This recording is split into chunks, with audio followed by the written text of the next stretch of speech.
आप सभी का एक बार पुनः स्वागत।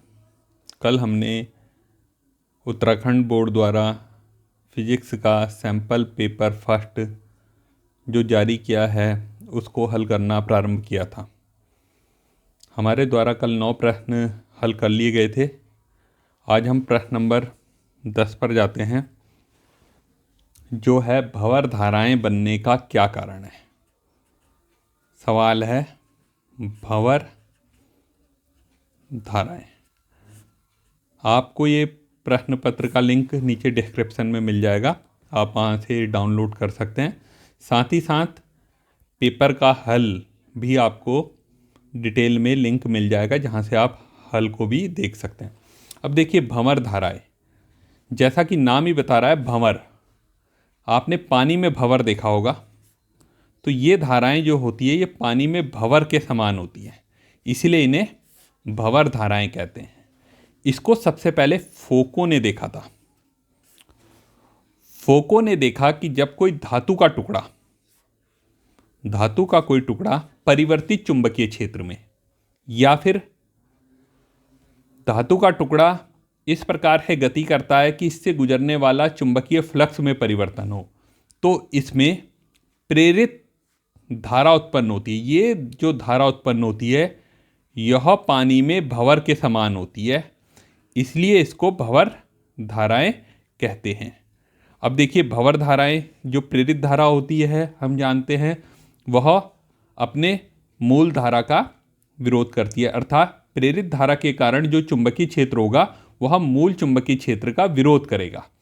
इसलिए ये जो प्रेरित धारा थी यह इस धातु के टुकड़े में उत्पन्न होने पर इतनी ज़्यादा हीट प्रोड्यूस करती है कि यह हमारे लिए नुकसानदेह है। तो भंवर धाराएं क्या हुई?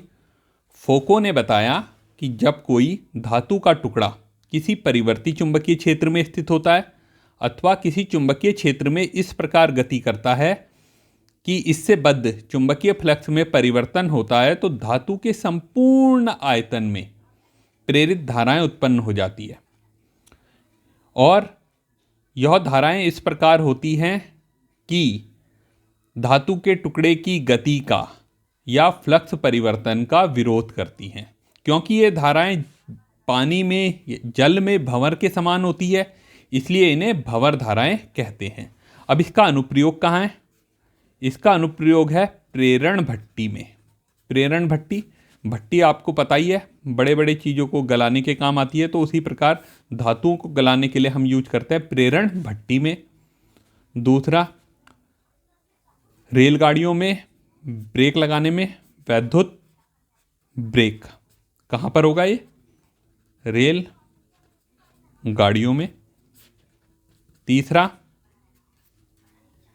दोलन रुद्र धारामापी डेड बीट गैल्वेनोमीटर में। तो यह है भंवर धाराएं और उनका अनुप्रयोग। अगला प्रश्न नंबर 11, यह कह रहा है 500 फेरो वाली कुंडली जिसका क्षेत्रफल 100 सेंटीमीटर स्क्वायर है। फेरो की संख्या कुंडली में हमें दे रखी है 500, क्षेत्रफल हमें दे रखा है 100 सेंटीमीटर स्क्वायर, चुंबकीय क्षेत्र के लंबवत रखी गई है। समय दे रखा 0.1 सेकेंड। 0.1 सेकेंड में चुंबकीय क्षेत्र B का मान जो था हमारा 0.2 वेबर पर मीटर स्क्वायर से शून्य हो जाता है, यानी कि B1 बराबर हमने मान लिया 0.2 वेबर पर मीटर स्क्वायर, B2 का मान है 0। एक बार सवाल पुनः दोहरा रहा हूँ। 500 फेरो की एक कुंडली जिसका क्षेत्रफल 100 सेंटीमीटर स्क्वायर है, चुंबकीय क्षेत्र के लंबवत रखी है। 0.1 सेकेंड में चुंबकीय क्षेत्र 0.2 वेबर पर मीटर स्क्वायर से शून्य हो जाता है। कुंडली में प्रेरित विद्युतवाहक बल की हमें गणना करनी है। अब देखिए, प्रेरित विद्युतवाहक बल की गणना करनी है तो प्रेरित विद्युतवाहक बल फैराडे के नियम थे, E बराबर -N डेल्टा फाई बटे डेल्टा टी। ये हमारा सूत्र होता है, इसको ध्यान रखेंगे। अब इसको हल करने के लिए हमें क्या चाहिए, एन तो हमें दे रखा, डेल्टा फाई बी यानी कि फ्लक्स परिवर्तन हमें निकालना है। समय में कितना चेंज हुआ था, 0.1 सेकेंड, तो हमें एन मिल गया है इस सूत्र से, टी मिल गया है। अब हमें डेल्टा फाई बी, अब चुंबकीय फ्लक्स में परिवर्तन की गणना कैसे करेंगे, क्योंकि कुंडली हमारी लंबवत रखी गई थी, किसी कुंडली है लंबवत गुजरने वाली चुंबकीय बल रेखाओं की संख्या को हम चुंबकीय फ्लक्स कहते हैं। तो फाई बराबर हुआ बी इंटू ए, यहाँ पर क्योंकि कुंडली लंबवत रखी गई है तो सीधे सूत्र हो जाएगा phi equal to B into A. अब हमारा चुंबकीय क्षेत्र में जो परिवर्तन हुआ वो 0.2 से 0 हुआ, तो इसलिए फ्लक्स में परिवर्तन डेल्टा फाई बी बराबर डेल्टा बी, हम चुंबकीय क्षेत्र में परिवर्तन multiply by area of coil. तो चुंबकीय क्षेत्र में परिवर्तन B2 माइनस B1 इंटू ए, B2 का मान हमें 0 है, माइनस 0.2, ए का मान देखिए यहाँ पर यह मात्रक है वेबर पर मीटर स्क्वायर, यहाँ पर दे रखा है सेंटीमीटर स्क्वायर में, तो इसको मीटर में बदल देंगे। हम जानते हैं 1 सेंटीमीटर में होते हैं 1/100 मीटर, इसलिए 1 सेंटीमीटर स्क्वायर में हो जाएंगे, ये 10 की घात -2 हुआ तो 10 की घात -4 मीटर स्क्वायर। तो एरिया हमारा हो जाएगा 100 इंटू 10⁻⁻4 मीटर स्क्वायर, जिसको हम हल करेंगे तो ये आ गया हमारा 10⁻⁻2 मीटर स्क्वायर।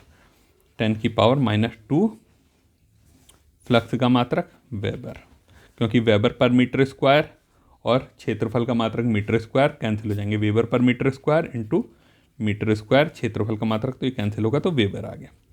तो ये आ गया 0.2 की मल्टीप्लाई 10⁻⁻2 से करेंगे तो 2 इंटू 10⁻⁻3, अब ये माइनस था तो माइनस इतने वेबर। ये हमारा आ गया है फ्लक्स में परिवर्तन। अब हमें निकालना है प्रेरित विद्युतवाहक बल, तो जो E बराबर हम सूत्र लगाएंगे -n डेल्टा फाई बी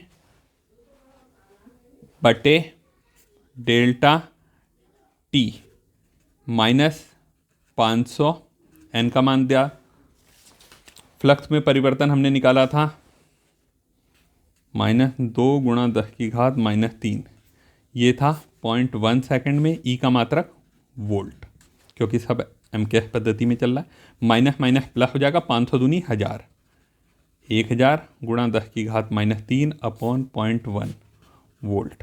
अब 10⁻3, 1000 है 1 2 3 पावर -3 मिलके 1 हो गया, ये आ गया 10 वोल्ट सिंपल। तो जो हमारा प्रेरित विद्युतवाहक बल होगा वह है 10 वोल्ट।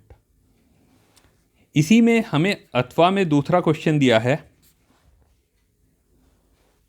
किसी धारावाही प्रणालिका का स्वप्रेरकत्व। धारावाही प्रणालिका का स्वप्रेरकत्व,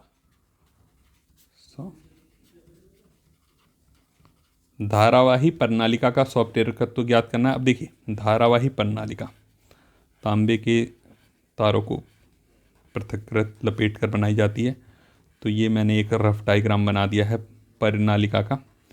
अब इसका हमें स्वप्रेरकत्व निकालना है, तो देखिए इसका स्वप्रेरकत्व ज्ञात करने के लिए एक तो आपको प्रेरकत्व का फॉर्मूला पता होना चाहिए। अब स्वप्रेरकत्व, जो किसी कुंडली का स्वप्रेरकत्व होता है उसके लिए फॉर्मूला होता है n phi B upon I, यह इसकी परिभाषा से हम निकाल सकते हैं स्वप्रेरण की। तो ये सूत्र, अब हमें धारावाही प्रणालिका का निकालना है, तो इसके लिए हमें चुंबकीय क्षेत्र भी पता होना चाहिए। तो जो धारावाही प्रणालिका की क्रॉड के भीतर चुंबकीय क्षेत्र होता है वह होता है μ0 n I। अब देखिए I तो इस कुंडली में प्रवाहित धारा हो गई, n हो गई एकांक लंबाई में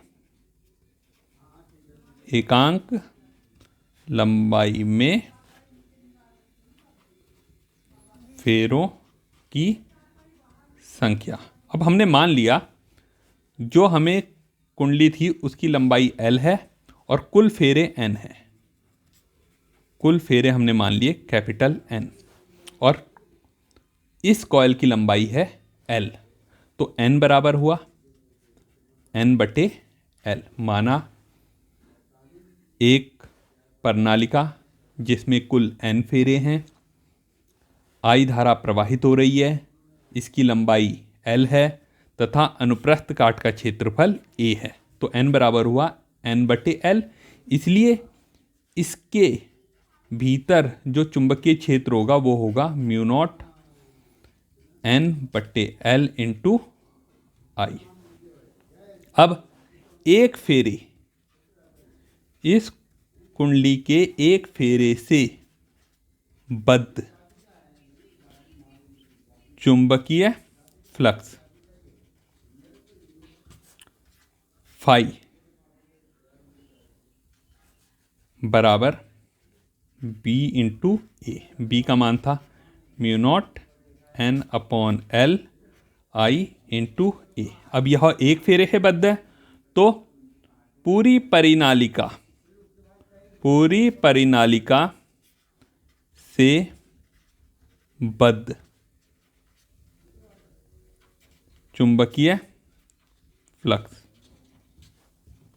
इसको डेल्टा कह लेते हैं, तो फाई बी बराबर हो जाएगा फेरों की संख्या इंटू एक फेरे से बद्ध चुंबकीय फ्लक्स। तो इसकी मल्टीप्लाई हो जाएगी इसमें, तो μ0 N² L I इंटू ए।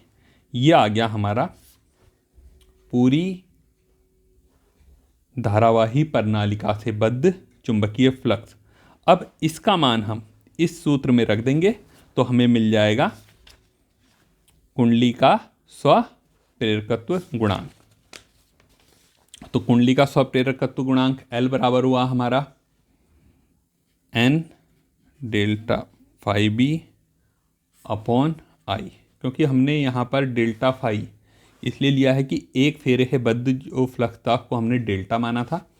तो N∅B का मान अभी हमने निकाला था μ0 N² A/L। तो यह आ गया एक धारावाही प्रणालिका का स्वप्रेरण गुणांक। अगला प्रश्न है, वह कह रहा है विद्युत चुंबकीय तरंगों की 4 विशेषताएं लिखिए। बहुत ही इंपॉर्टेंट प्रश्न है। विद्युत चुंबकीय तरंगे, इलेक्ट्रोमैग्नेटिक वेव्स, इनकी हमें 4 विशेषताएं लिखनी है। तो यह सभी बच्चों को आनी चाहिए। इस यूनिट से 3 नंबर के प्रश्न आते हैं, एक 1 नंबर का प्रश्न आएगा, एक 2 नंबर का, और बहुत ही आसान यूनिट है। आराम से 10 मिनट में आप इसे कर सकते हैं, इसलिए ध्यानपूर्वक इसको करिएगा। देखिए, सबसे पहली विशेषता तो विद्युत चुंबकीय तरंगे। मैंने आपको अभी जब हमने इसमें पहला करा था एक सवाल, तो मैंने बताया था कि जब आवेश त्वरित गति करता है तो विद्युत चुंबकीय तरंगे उत्पन्न होती है। तो यह आ गया त्वरित आवेश द्वारा उत्पन्न। तो पहला तो हो गया त्वरित आवेश द्वारा उत्पन्न। नंबर 2, इलेक्ट्रोमैग्नेटिक वेव्स स्पेक्ट्रम आपको याद ही होगा, गामा किरणें, एक्स किरणें, पराबैंगनी किरणें, दृश्य किरणें। तो आपको पता है इनके संचरण के लिए माध्यम की आवश्यकता नहीं है। तो संचरण के लिए माध्यम की आवश्यकता नहीं है। तीसरा, इनकी जो प्रकृति होती है वह अनुप्रस्थ है, प्रकृति अनुप्रस्थ है। और चौथा, देखिए जब ये चलती है, ये मान लीजिए संचरण की दिशा है E और B, E, B और ये तीनों एक दूसरे के लंबवत होते हैं। जितना परिवर्तन E में होगा वैद्युत क्षेत्र में, उतना ही चुंबकीय क्षेत्र में होगा। जब E का मान महत्तम होगा तो B का मान महत्तम होगा। तो यहाँ पर E/B बराबर C। तो यह जो 4 इनकी विशेषताएं हैं, इनको आप किसी भी वैद्युत चुंबकीय तरंगों के लिए लिख सकते हैं। साथ ही साथ आप इस प्रश्न में अलग अलग जो वैद्युत चुंबकीय तरंगे हैं उनके गुण भी याद कर लीजिएगा। प्रत्येक के 2-2 गुण, बहुत आसान है, ध्यानपूर्वक, ताकि आपके ये 3 नंबर बोर्ड परीक्षा के लिए पक्के हो जाएं। अब अगला प्रश्न नंबर 13 कह रहा है, संपर्क में रखे 2 पतले लेंसों की संयुक्त फोकस दूरी। तो हमारे 2 लेंस संपर्क में रखे हैं। चलिए मैं पहले एक ही बना रहा हूँ।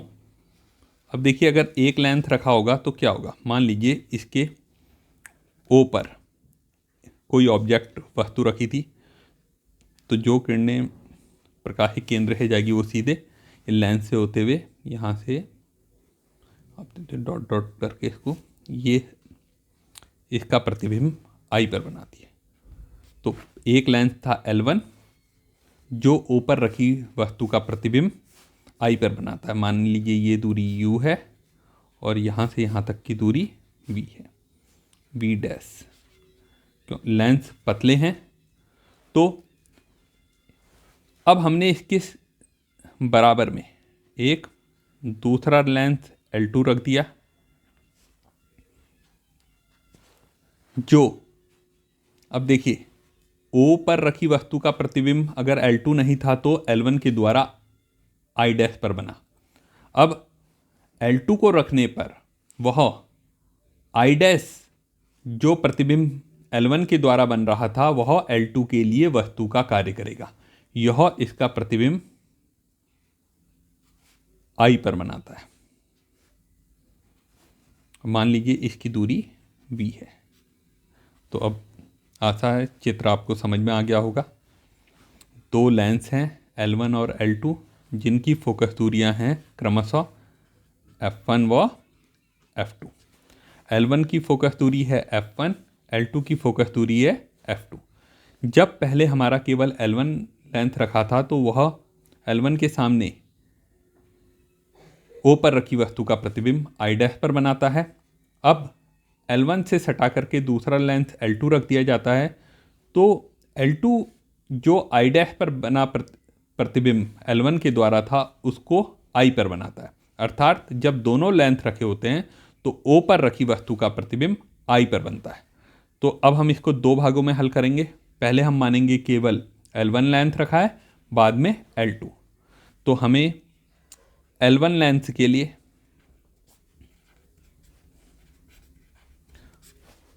क्या O पर रखी वस्तु थी, इसका प्रतिबिंब I डैश पर बनाया, तो लेंस सूत्र से फॉर्मूला होता है 1/V। यहाँ पर V का मान दिया है V dash, 1/V dash minus 1/U बराबर 1/F1, समीकरण नंबर 1। अब लेंस L2 के लिए, अब L2 लेंस L1 के सामने जो प्रतिबिंब L1 के द्वारा I डैश पर बन रहा था इसको I पर बनाता है। अर्थात L2 लेंथ के लिए यह I डैश वस्तु का कार्य करता है, इसलिए U का मान यहाँ पर V डैश होगा।